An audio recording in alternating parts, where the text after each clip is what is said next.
There's a moment, somewhere between punching your very first tree and watching the sun set over a world made entirely of squares, where Minecraft stops being just another game and quietly becomes something else, something bigger, something personal. And I think that's the first thing people misunderstand when they try to explain why Minecraft is so good. Because the answer isn't just simply it's creative or it has infinite possibilities. These phrases get thrown around so much that they've lost their meaning. Minecraft is good because it feels like a place we don't just have to explore, but inhabit. Ask 10 different people what their Minecraft experience was, and you'll get 10 completely different stories. For some, it was building their first dirt house during a thunderstorm. For others, it was mining down to Y11 at 3 am, placing torches every 2 blocks. And then there are the players who never even fight anything, they just build large farms, big castles, or recreate entire cities block by block. Minecraft isn't merely a game, it's a giant sandbox that adjusts itself to who you are. Creative? Sure. Adventurous? It's got you. A peaceful builder? Yes, welcome home. A chaotic gremlin who wants to set forests on fire? Well, the game technically allows that too. But here's what makes Minecraft truly brilliant. You bring half of the magic. The game gives the world the tools and the rules, but you give it the story. Minecraft is a playground for imagination, and imagination hits harder than any cutscene, soundtrack, NPC monologue. It sticks with you longer. You remember how you built, you explored, you survived. Games come and go, but memories you crafted with your own hands, those stay. There's a very wild thing about Minecraft that it tries not to force you into anything. There is no tutorial screaming in your face, no giant arrow telling you where to walk, no exposition dump explaining you are the chosen one destined to defeat the Ender Dragon. No, you spawn, you blink, and you look around, and the game whispers the softest possible instruction: do whatever you want. Minecraft hands you a stick and walks away like a parent saying, I believe in you, and somehow you just figure things out. That freedom is a massive part of why Minecraft is so good. It trusts players, it respects curiosity. You can throw yourself off a cliff just to see what happens, or you can farm wheat like you're running a medieval grocery store. You can dig straight down, not recommended, but everyone just does it once. Or you can spend hours perfecting a castle wall nobody else will ever see. The game doesn't care, the world doesn't judge, it just waits quietly for the next block you'll place. And don't even get me started on that first night. Oh boy, that first night is practically a universal human experience at this point. The moment the sun goes down, the monsters spawn. Minecraft shifts from this cute little building simulator to straight up survival horror. Suddenly, every sound is threatening, every shadow looks like a creeper, every cow noise becomes a reason to turn around and see. And then there's the world itself. Blocky? Yes. Simple? Sure. But underneath that simplicity is something strangely poetic. Mountains rise like jagged mountains, forests stretch endlessly, oceans hide secrets in the dark, caves feel dangerous yet inviting. When graphics don't overwhelm your senses, your imagination fills the gaps. A home you build feels like a real place because you built it block by block with your own time, your own thoughts, your own hands. This is why Minecraft isn't just good. It's art. Not the fancy gallery kind, the kind that lives inside of you. The kind you return to years later and suddenly remember the exact biome where you built your first base. The kind that smells like childhood even if you played it as an adult. I've never met someone who said Minecraft was okay. People either say, I don't get it, or that game changed my life. There is no in between. Minecraft has a vibe, a very specific, very calming, very nostalgic vibe that is pretty hard to explain unless you've actually spent time in it. It's the kind of game where half the time you're not doing anything important, you're just wandering around, just exploring, just being in the world. And that just being is something we rarely get in our busy lives. Minecraft gives you space to breathe, space to think, space to exist. It's peaceful in a way that feels therapeutic. The very first reason Minecraft is so good is that it trusts you. Most games love telling you what to do: follow this waypoint, kill this boss, craft this item. But Minecraft spawns you in a field and says, figure it out. There's something incredibly empowering about that. It's the closest thing gaming has to being dropped into a real wilderness with nothing except your two bare hands and maybe a suspiciously punchable tree. And the thing is that you do figure it out. That's Minecraft's secret sauce. It taps into a very old, very human instinct, that is curiosity. The first time you accidentally craft 47 wooden pressure plates instead of one crafting table, bonding moment. Minecraft isn't good because it's complicated. It's good because it lets you make sense out of it.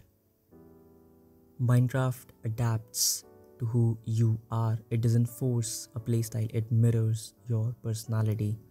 That's why everyone's Minecraft story sounds different. For some people, Minecraft was their childhood. For others, it was their escape during stressful times. For many, it became a shared digital home with friends where laughter echoed louder than creeper explosions. Minecraft is calm, but it's not boring. Safe, but not too safe. There's a perfect balance. People often underestimate how beautiful Minecraft can be. Sure, it's blocky, sure, it's simple, but there is something oddly poetic about standing on a hilltop watching a pixelated sun rise over a landscape that nobody has ever seen before. No two Minecraft worlds are the same, and that means your adventures are never recycled. Every new world is like cracking open a fresh book whose first chapter you write by walking forward. Minecraft is good because it's yours. Your creativity, your failures, your memories. It's gaming's purest form of ownership. And maybe the biggest reason Minecraft is so good, why it's still relevant more than a decade later, is because it isn't trying to mimic real life. It's trying to remind you what real life felt like. The game isn't about slaying the Ender Dragon, it's about the journey that led you there. It's not about graphics or realism, it's not about perfect builds. It's about emotion, imagination, and memory. There's something beautifully ironic about the fact that in an era where every game studio was chasing hyper-realistic graphics, motion capture, physically accurate shadows, and sweat droplets on character models, the game that quietly conquered the world was built out of cubes, not polygons, not next-gen shaders, just blocks. How did that happen? How does a game that looks like a digital cardboard world end up becoming one of the most important and beloved games ever made? The first reason is simple: ingenuity beats graphics. Minecraft didn't try to look real, it tried to feel real. It succeeded. Because when you chop down a tree in Minecraft, it's not a beautifully animated cinematic. It's a very simple and a repetitive sound effect and some floating logs. But emotionally, it's your first step towards survival. It's you learning the language of the world. And maybe that's why people connect it so strongly. Minecraft doesn't overwhelm you with detail, it gives you just enough. It's like reading a book. Your brain paints the colors, the textures, and the meaning. Minecraft gives you the outline. You supply the soul. That's the magic of blocks. They're simple enough that anyone can see a version of their own imagination inside of them. But Minecraft didn't just win us over by being easy to learn, it won us over because it offered something that games rarely offer anymore: total creative freedom. No side missions disguised as choices, but real freedom. The kind that makes you stare at an empty field and think, what if I built everything? And that everything varies wildly from person to person. For some, everything means a small wooden shack with a bed and a furnace. For others, everything means a 10 to scale recreation of Minas Tirith with full interior rooms and working redstone gates. The point is, and this is the genius part, you decide what counts as impressive. Minecraft became a canvas, but unlike most canvases, it didn't require artistic skill. Anyone can place blocks. Anyone can build. Anyone can experiment. Minecraft gives everyone the chance to be a creator, and when you give people the tools to express themselves, they invest emotionally. The game stops being a game, it becomes a part of their identity. Start with nothing, work for everything, and slowly carve out a life. Your dirt hut evolves into a wooden cabin. Your wooden cabin evolves into a stone house. Your stone house evolves into a kingdom. Minecraft gives you visible progress, tangible accomplishment. You can literally see the growth of your journey block by block. It's one of those few games where your progress isn't measured by stats or trophies. It's measured by the world you have changed with your own hands. And that's addictive. But perhaps the biggest reason this game won everyone over, the heart of everything, is because it became a world shared by people. Minecraft is one of the only games where the memories aren't tied to storylines or quests. They're tied to moments with friends, with siblings, with strangers on servers. Moments that aren't scripted, moments that feel real. Like getting lost together in caves, or sprinting home as the sun sets, or building a dirt tower to mark your base, or arguing about whose responsibility it was to keep the creeper away, or placing a sign that says "My house" on a hole in the ground because you panicked on day one. Minecraft memories stick because they don't feel like game memories, they feel like childhood snapshots. And that's why people love it. That's why a blocky game became the best seller of all time.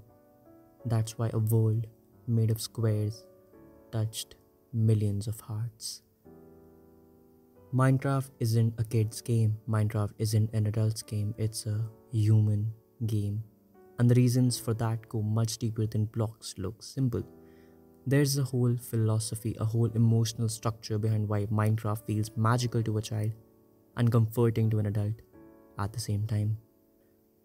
For kids, Minecraft is imagination with no breaks. They see castles, oceans, spaceships, secret bases, roller coasters, but not blocks. Minecraft essentially hands a child a limitless art set and says, if you can imagine it, you can build it. And children thrive in that kind of environment. No pressure, no timers, no failing exams, just pure expression. Every child becomes an architect, every idea becomes possible, every random nonsense thought becomes a build. There are no rules, and that freedom alone is intoxicating for a child. Minecraft for kids is a universe that listens. They explore and the world reveals secrets. There's no game over, no, you have failed. You just respawn and try again. Kids don't just love Minecraft, they grow through it. They learn logic through redstone, patience through mining, planning through building, and responsibility through keeping their dogs alive. A task they take more seriously than real life chores, perhaps. But then you shift to adults and suddenly Minecraft becomes something entirely different. For adults, Minecraft is peace disguised as pixels. When you're younger, life is chaotic but in a fun way. But as you grow older, chaos wears on you. Work, obligations, stress, uncertainty. They stack up like a messy, impossible chest filled with responsibilities. And when adults open to Minecraft, something therapeutic happens. Cutting trees becomes calming. Mining becomes meditative. Building becomes healing. Minecraft isn't loud, it's not aggressive, it doesn't drag you into forced adrenaline. It's gentle, it's patient, it waits for you. You come home after a long day, load up a world, and suddenly everything slows down. The music floats in like warm air. The screen glows softly. For adults, Minecraft feels like taking a walk inside your own mind. A clean, unspoiled field where no one can expect anything from you. The game doesn't judge you for spending 4 hours organizing a chest. It doesn't rush you when you're building a house block by block. It doesn't care if you mine in straight lines. Minecraft offers adults the one thing real life rarely ever does: control without stress. No deadlines, no mistakes that ruin everything, no consequences that follow you outside the game. Just you and a world that bends gently to your intentions. There's a reason why so many adults describe Minecraft as therapy. It's an escape, but a healthy one, a place to breathe. There's a specific kind of ache Minecraft gives you, a warm, gentle ache that sits somewhere between memory and imagination. It's that sensation when the Minecraft music fades in unexpectedly, that quiet piano, that slow, thoughtful melody. It's like opening an old drawer in your mind and finding a memory you didn't even know you were missing on. Minecraft nostalgia hits different because it's not tied to a story someone else wrote. It's tied to your life, your moments, your version of the world. Every world you have created, every seed you spawned felt like a chapter of who you were at that time. It's not nostalgia for the game, it's nostalgia for the version of you that played it. Think about your first world, not the coordinates, not the biome, but the feeling. You remember where you built your first tiny shack, even if it was crooked and barely held together. You remember the first cave you explored, the first time the music played when you were mining quietly, the first sunset you saw from a little dirt pillar you made to survive the night. These memories stay with you not because the game told you they were important, but because you decided they were. Minecraft nostalgia comes from freedom, from atmosphere, from the soft rhythm of a world that never rushes you. The world feels alive, but it's not overwhelming. Minecraft nostalgia comes from freedom, from atmosphere, from the soft rhythm of a world that never rushes you. The world feels alive, but it's not overwhelming, it's peaceful. Minecraft's world feels nostalgic even when it's brand new. That's because of its simplicity, its lack of realism. Somehow the blocky trees and square clouds feel more comforting than any ultra-realistic forest in any AAA title. You look at a snowy biome and feel calm. You look at a desert and immediately feel lonely in the best way. You walk through a forest and feel like something magical could be hiding behind any tree. There's something about how these biomes blend that feels almost dreamlike, a dream from your childhood.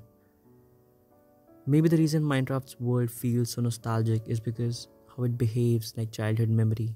It's vast, it's simple, it's open, it's magical. And then there's the music. Oh, the music. C418 didn't just make a soundtrack, he created the sound of remembering. The music doesn't play constantly, it appears like a memory floating to the surface. You'll be farming or mining or exploring or doing absolutely nothing, and suddenly that piano note, that melody, that soft ambience that feels like a nostalgic whisper. Minecraft doesn't interrupt your world with music, it blesses your world with it.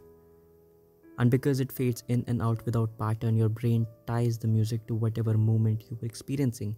And years later, you hear the same track on YouTube or in a meme or anywhere, and instantly you're just transported back to that moment, back to your tiny house, back to the cave, back to the first dog, back to the first version of yourself who played this game when life felt different. But nostalgia isn't just about moments, it's about the people. You remember the friend who always wandered off? The one who hoarded diamonds? The one who accidentally blew up your house? The one who built something ridiculously impressive for no reason? Minecraft worlds become time capsules of friendships. Some friends you're no longer close with, some drifted away, some you haven't spoken to in years. But their builds remain in your memory, their jokes, their laughter, the world you shared. In a strange way, Minecraft preserves relationships. Even after people move on, the memory of building something together stays, and that's nostalgia. There's this strange, beautiful thing that happens whenever people talk about Minecraft. No matter who you ask, a 20-something college student procrastinating assignments, a 30-year-old parent who wants to show their kid the game they once loved, or just a teenager who just built their first cobblestone hut last week. The moment Minecraft enters the conversation, their voice softens just a little. Their eyes drift to some invisible memories.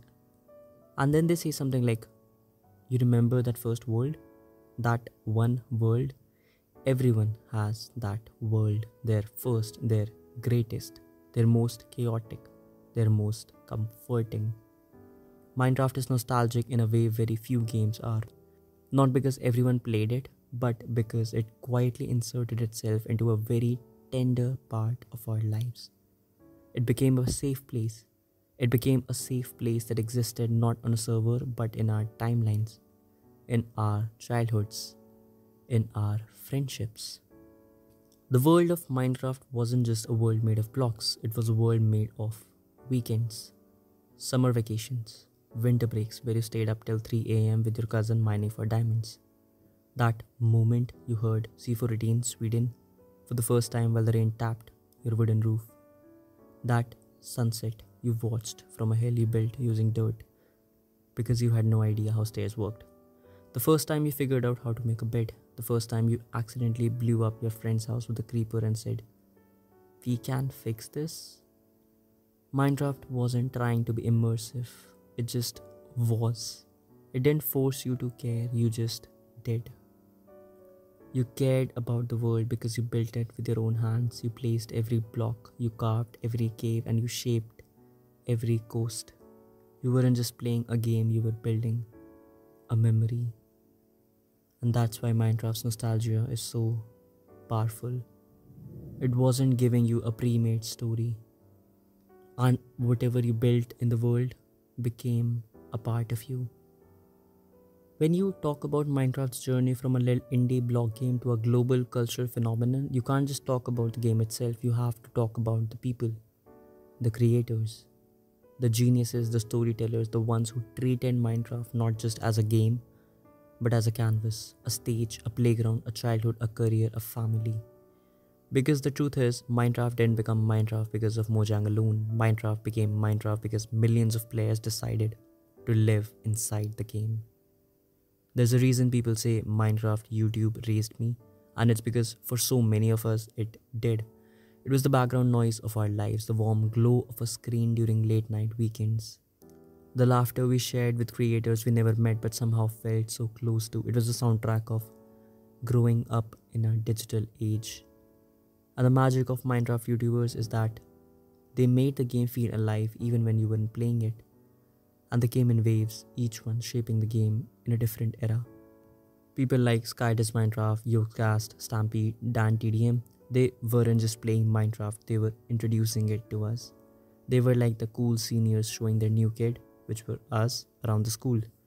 Their videos weren't polished, they weren't aesthetic, they weren't cinematic.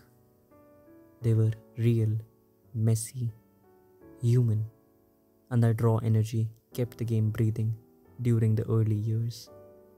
And then something legendary happened. Dream, a guy with a green smiley face avatar who revolutionized how Minecraft could be played, edited, and perceived. His speedruns, manhunts, god-tier parkour saves, they weren't just videos, they were adrenaline injected directly into YouTube's veins. Dream didn't just play Minecraft. Dream cinematized Minecraft. He brought momentum, music, precision, strategy. Everything felt fast, intense, like a blockbuster action sequence. He didn't just revive Minecraft, he dragged it back to the top of the internet charts with his bare hands. But then there was another legend, Technoblade.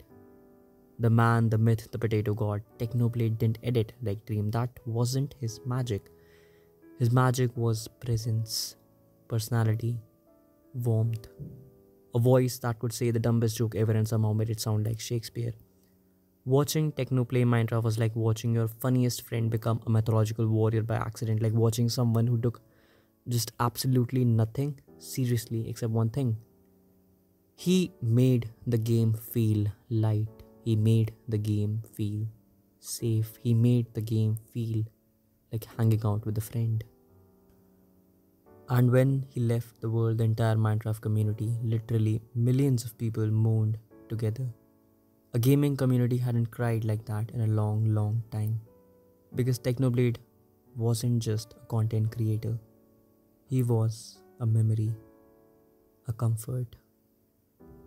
There's this feeling, that little spark inside your chest. That urge to log back in. No other game does that the way Minecraft does. Some games you finish, some games you complete, and some games you master. But Minecraft isn't a game you finish. It's a place you return to. The first reason we return to Minecraft is probably because Minecraft waits patiently, silently, like an old friend who never complains when you disappear for months. Your house will still be there, your chest full of junk you swore you'd organize one day, your dog sitting in the corner, your half-built mega project. It's like stepping back into a childhood bedroom years later, a little dusty, unbalanced, probably chaotic, but familiar. Minecraft doesn't punish you for leaving, it welcomes you back with the same old warm glow. In a world where everything constantly demands attention, Minecraft gives you space to breathe. It says, do anything you want, or don't.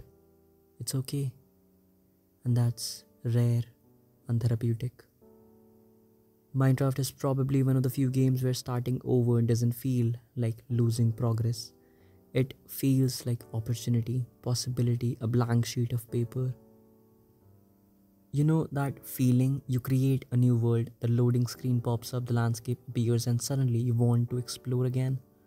The trees look alive again, the cave looks mysterious again, the world feels unfamiliar in the best way possible. No matter how many times you restart, Minecraft is always a new story, waiting to be written. It's funny how the simplest games are the ones that feel endlessly fresh. When you're a kid, Minecraft is about imagination. When you're a teenager, it's about hanging out with friends. When you're an adult, it becomes nostalgia. Feeling stressed, mine. Feeling creative, build. Feeling lonely, explore. Feeling chaotic, spawn a wither in your friend's house. I won't judge you. There's this infinite possibility that you never reach the end of Minecraft.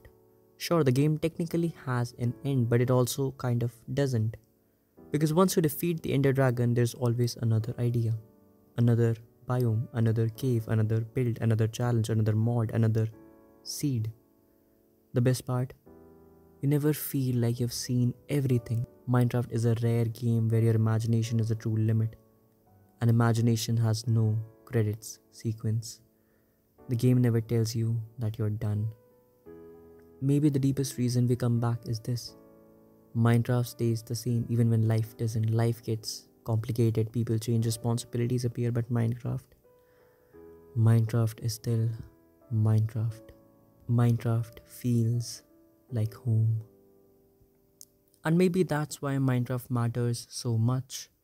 Not because it's perfect, not because it's huge, but because it stayed through YouTubers and servers and childhoods and heartbreaks and growing up. It stayed when we left, and it stayed when we returned. Somehow this game made of blocks ended up being one of the only things that never broke. I never want to say goodbye to Minecraft because you and I both know we'll always return to it eventually. Whether it's for 10 minutes or 10 hours, whether it's to build something new or revisit something old, Minecraft is always there, waiting, patiently, familiar. A world that asks for nothing, gives us every. Minecraft is always there, waiting, patient, familiar. A world that asks for nothing, gives us everything, and reminds us gently that the most important stories in life are the ones we build with our own hands.